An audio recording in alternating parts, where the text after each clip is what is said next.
राधा कृष्ण की कहानी में आज रात के एपिसोड में आप देखेंगे कि श्री कृष्ण बलराम दाऊ से कहेंगे कि महादेव के साथ जब से मेरा युद्ध हुआ है तब से वो योग निद्रा में चले गए हैं और धन्वंतरी के अमृत से ही वो योग निद्रा से उठ पाएंगे, इसीलिए मुझे धन्वंतरी बनकर इस कार्य को पूर्ण करना ही होगा। तभी वहाँ पर बलराम दाऊ पूछते हैं कि तो तुम अनिरुद्ध के समारोह में नहीं चलोगे क्या, और तुम वहाँ नहीं होगे कान्हा तो क्या होगा। कृष्ण यहाँ पर बलराम दाऊ को कहते हैं कि मेरा आशीर्वाद तो सदैव उसी के साथ है, लेकिन मेरा कैलाश जाना अत्यंत आवश्यक है, इसीलिए मुझे जाना होगा। दूसरी ओर आप देखेंगे कि दाऊ तिलक समारोह में चले जाते हैं और श्री कृष्ण योग निद्रा से महादेव को जगाने के लिए कैलाश की ओर प्रस्थान करते हैं, जहां पर कैलाश में जाकर वो गौरी माता से मिलते हैं और उन्हें प्रणाम करने के बाद उनसे कुछ बातचीत करते हैं और स्वयं धन्वंतरी के रूप में आ जाते हैं।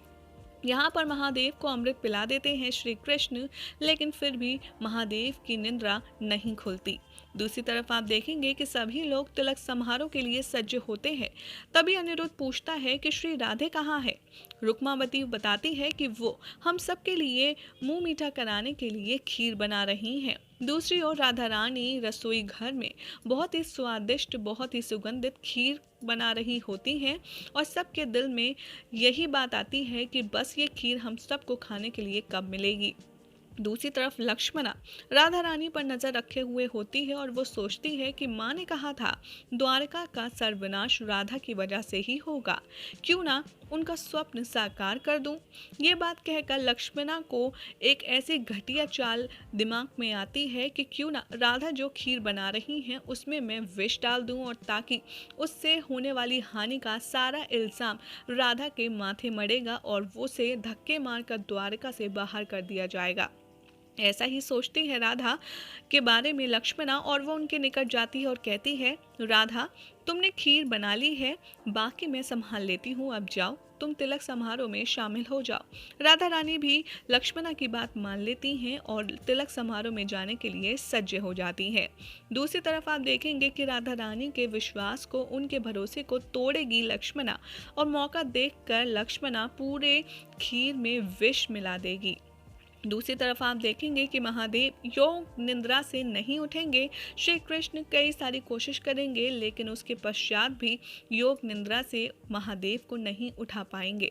श्री कृष्ण बहुत ही ज़्यादा चिंतित हो जाएंगे और गौरी माँ से आज्ञा लेकर वापस द्वारका की ओर प्रस्थान करेंगे, जहाँ पर राधा रानी श्री कृष्ण को देखती हैं और उनके ऊपर चिल्लाती हैं और कहती हैं, कृष्ण तुम कहाँ चले गए थे, मुझे बता के भी नहीं गए, आखिर ऐसा कौन सा कार्य आ गया था। कृष्ण कहते हैं कि राधा मैं तो तुम्हारे ही कार्य से गया था, लेकिन तुम समझोगी नहीं। राधा यहाँ कृष्ण को आदेश देती हैं और कहती हैं कि चलो तुम आ ही गए हो तो अब अनिरुद्ध के तिलक समारोह में भी भाग लो। तभी वहाँ पर सांब आता है और श्री कृष्ण को बहुत ही कटु शब्द कहता है और उन्हें इस तरह से दिखाता है कि जैसे उनका श्राप से वो ठीक हो रहा है, वो भी अपनी शक्तियों से। अभी तक सांब की बातों में, उसकी निगाहों में अहंकार का विष दिखता है, जिसे देखते हुए श्री कृष्ण कहते हैं कि सांब ये सब कुछ राधा के प्रेम के बिना संभव नहीं था। तभी वहां पर लक्ष्मणा जामवंती के कान भरती है और कहती है कि पिताश्री तो इस तरह से कह रहे हैं जैसे हम दोनों ने तो कुछ किया ही नहीं। जामवंती भी कान की कच्ची है और लक्ष्मणा की बातों में आ जाती है और श्री कृष्ण से खराब लहजे में बात करती हैं और कहती हैं कि आपका क्या मतलब है कि हमने कुछ नहीं किया। आपकी इन्फॉर्मेशन के लिए बता दूं कि जामवंती राधा ने कुछ भी नहीं किया है, ऐसा श्री कृष्ण को कहती हैं और कहती हैं कि ये सब कुछ किया धारा जामवंती धन्वंतरी जी हैं, जिन्होंने ये सब कुछ किया है। अपने औषधि ज्ञान से उन्होंने सांब को ठीक किया है। तभी आप देखेंगे कि तिलक समारोह लगभग खत्म हो ही चुका होता है, जहां पर धन्वंतरी बनकर श्री कृष्ण वापस आ जाते हैं और दूसरी तरफ खीर भी आ चुकी है और अनिरुद्ध उषा को अपने हाथों से खीर खिला ही रहा होता है। तभी धन्वंतरी जोर से चिल्लाकर सबको रोक देते हैं और कहते हैं कि रुको, अब इस खीर में एक अहम सामग्री तो शेष है। राधा रानी को बहुत गुस्सा आता है और वो कहती हैं कि आखिर ऐसा क्या इसमें शेष है, आपको जो भी डालना है मेरे सामने डालिए। यहाँ पर धन्वंतरी काफ़ी ज़्यादा परेशान नज़र आते हैं और राधा को साइड में ले जाकर उन्हें पूरी सच्चाई बताते हुए कहते हैं कि लक्ष्मणा ने इस खीर में विष मिलाया है और यहीं आज रात के एपिसोड का एंड हो जाएगा। अब आखिर क्या होगा इस खीर के साथ, लक्ष्मणा के साथ और श्री राधा के साथ, ये देखना होगा आने वाले एपिसोड में। काफ़ी दिलचस्प।